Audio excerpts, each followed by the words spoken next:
So a couple walks into my office, we start talking. I'm a couples counselor, and they have a 3-year-old, and they're talking about their relationship. The husband says, and also we haven't had sex in about 3 years. And the wife says, that's not true. We've had sex at least a couple of times. The husband's like, okay, we've had sex like 2 or 3 times in 3 years. And in this situation, there's a bit of a desire gap. The husband wants to have it more frequently. The wife is exhausted and just not feeling like herself anymore after having a kid, and just doesn't have as high of a sex drive as she used to. And this is so common, and it's not always the male in a heterosexual relationship that wants sex more. I actually see very frequently where the female in a heterosexual relationship will want sex more than her male partner. And her male partner, for whatever reason, isn't interested. Maybe it's low sex drive. Maybe it's a medical, like a health issue, a physical health issue. Could be mental health sometimes.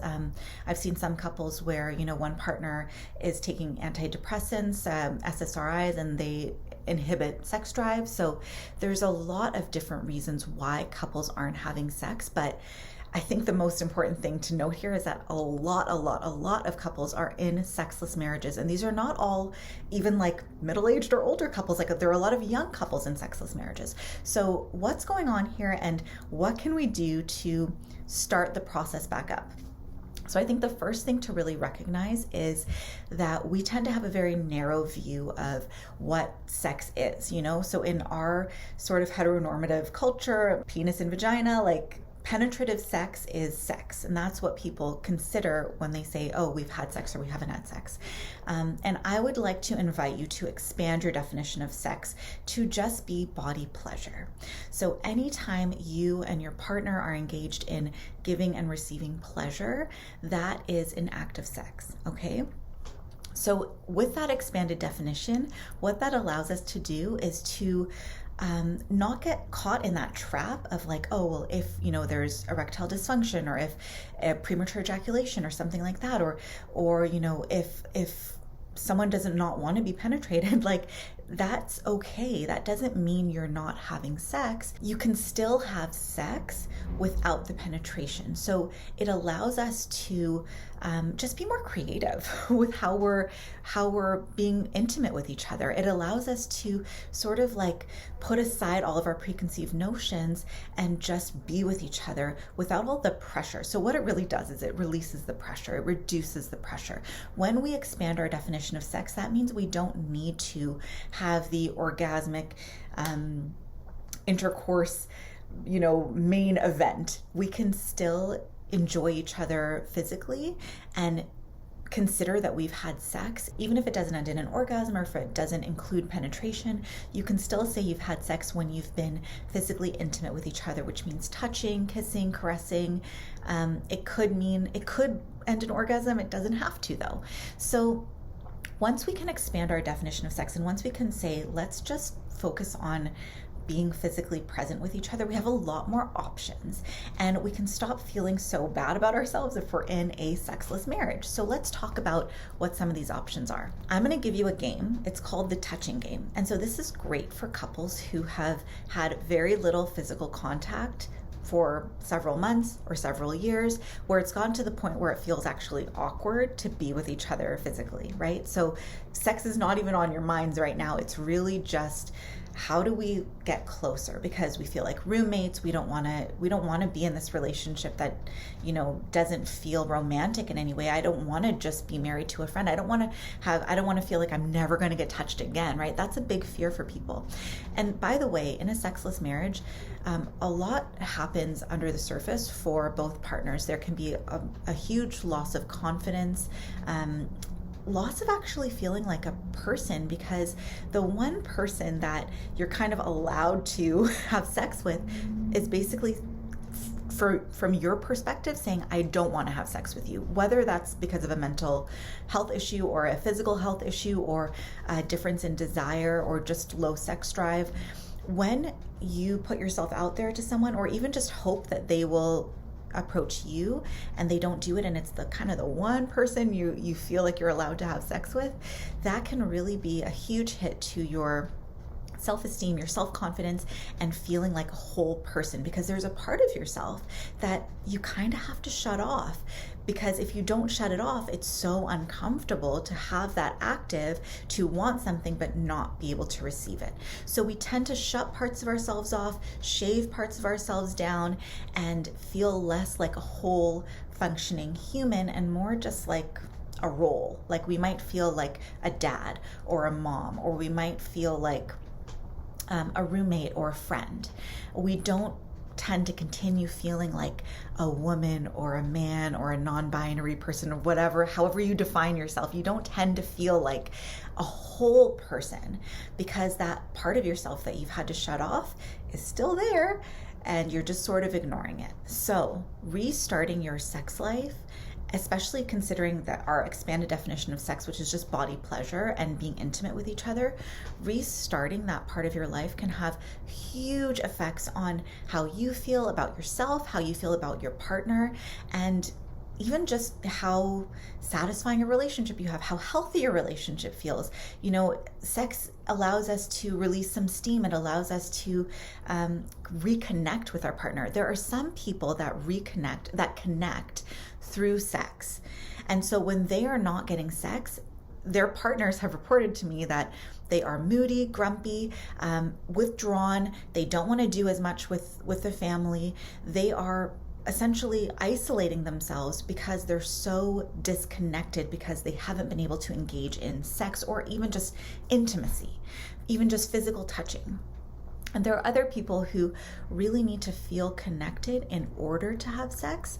And for those people, when their partner is not connected and, you know, off doing whatever, like isolating themselves, then they don't feel connected enough to even approach their partner for sex. So you can see how a person who wants to feel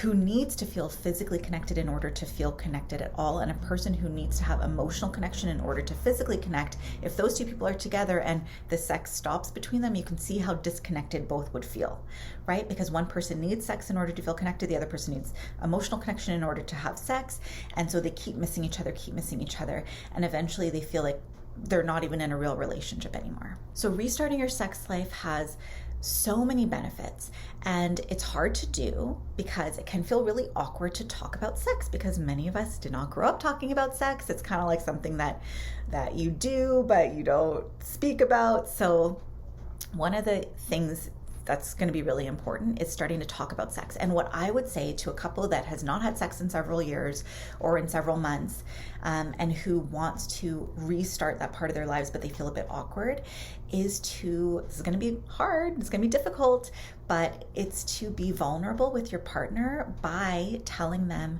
that you still desire them, that you still find them attractive, that you still like them. And if you're the person who has kind of pulled away first from having sex, this can be really impactful for your partner, because your partner might not know that you still want them or that you're still interested in them. Even if it's like a medical health issue or a physical health issue, or a mental health issue, even if you've told your partner this many times, listen, it's not you, it's just something I'm going through, they still might not really understand it.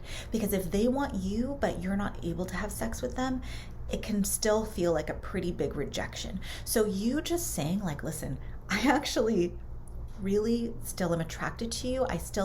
I want to have sex with you, or I want to at least, start the process of being physically close with you again. That can be so meaningful for your partner. Just this reassurance that says, listen, I know that you would love to have sex right now, and I know that I'm not able to right now, but I just want you to know I'm working on it. I'm thinking about it. I have not forgotten about it. That is so reassuring to your partner, because oftentimes your partner's biggest fear is that they're in this alone, that they're the only one who cares about sex, that they will never again be able to have a satisfying sex life. That can be very terrifying. So just your reassurance backed up by some action can be really helpful. And so let me tell you the action that you can take. This is called the touching game. I just made that name up, but it's called many different things. Sensate focus is one of them. So I'm going to give you the basics of the first step of this. And if this is working for you, Google sensate focus, and you'll find like bigger descriptions that you can kind of follow that give you step-by-step process. But I call it the touching game.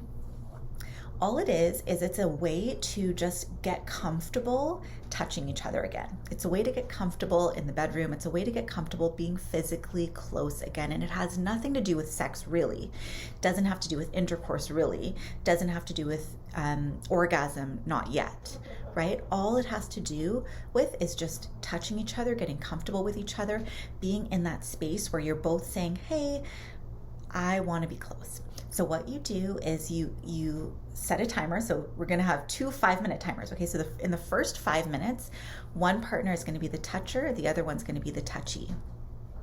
The touchy will have as few clothes on as they're comfortable with. So maybe they'll have a tank top and shorts on, or maybe they'll have nothing on. Depends on your comfort level. And you lie down and relax.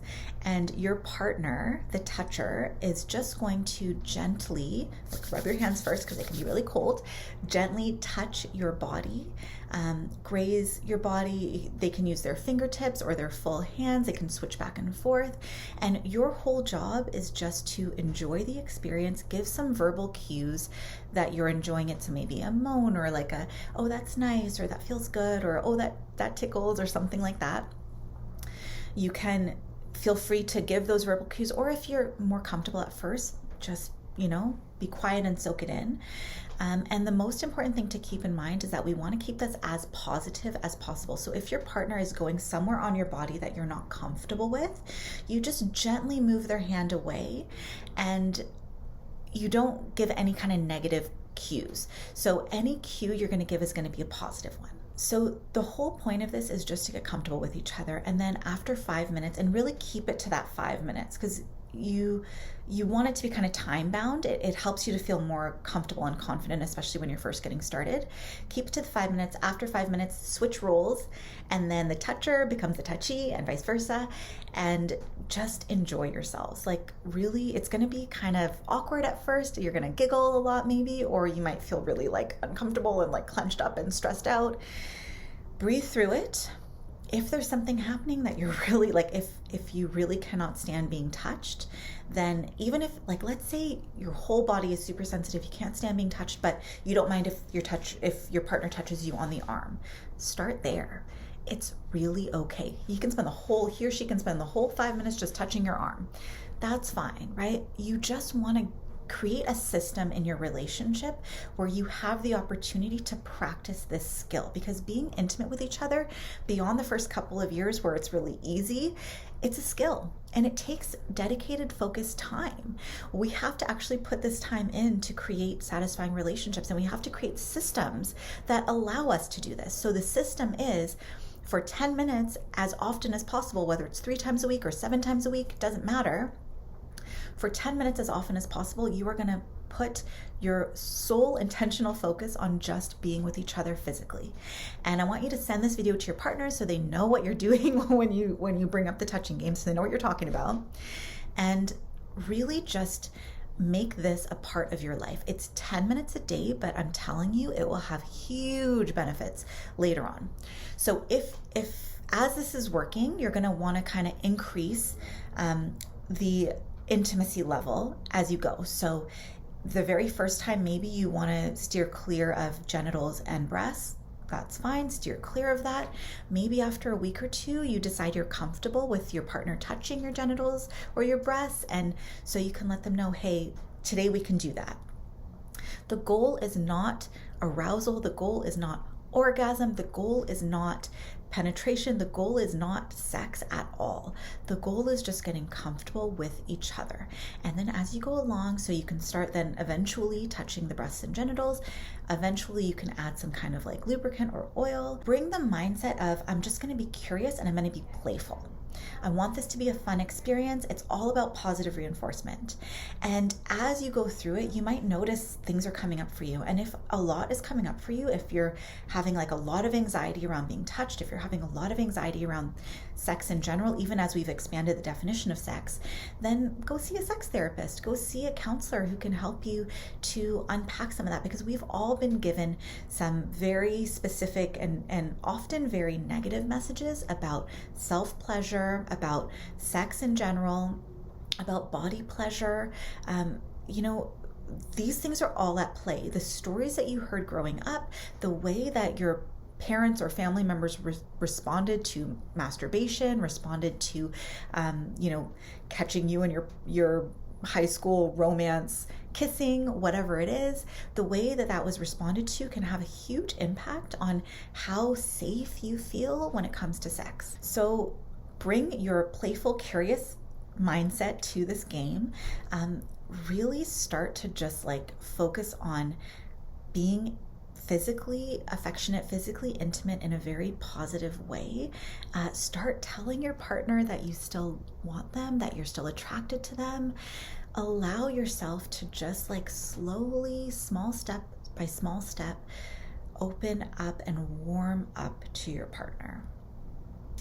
If you want to have a full, healthy relationship, then touch could be a really essential part of that. And I hope that this video has given you some ideas about how to get that part of your life started again if you're currently in a sexless marriage. And just know that things can and will change over time.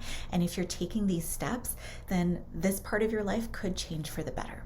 I'm Jena. I am a couples counselor. It was wonderful sharing this information with you. Stay tuned for more videos. Like, subscribe, share this with your partner, share it with friends of yours that you know might be struggling with the same type of thing.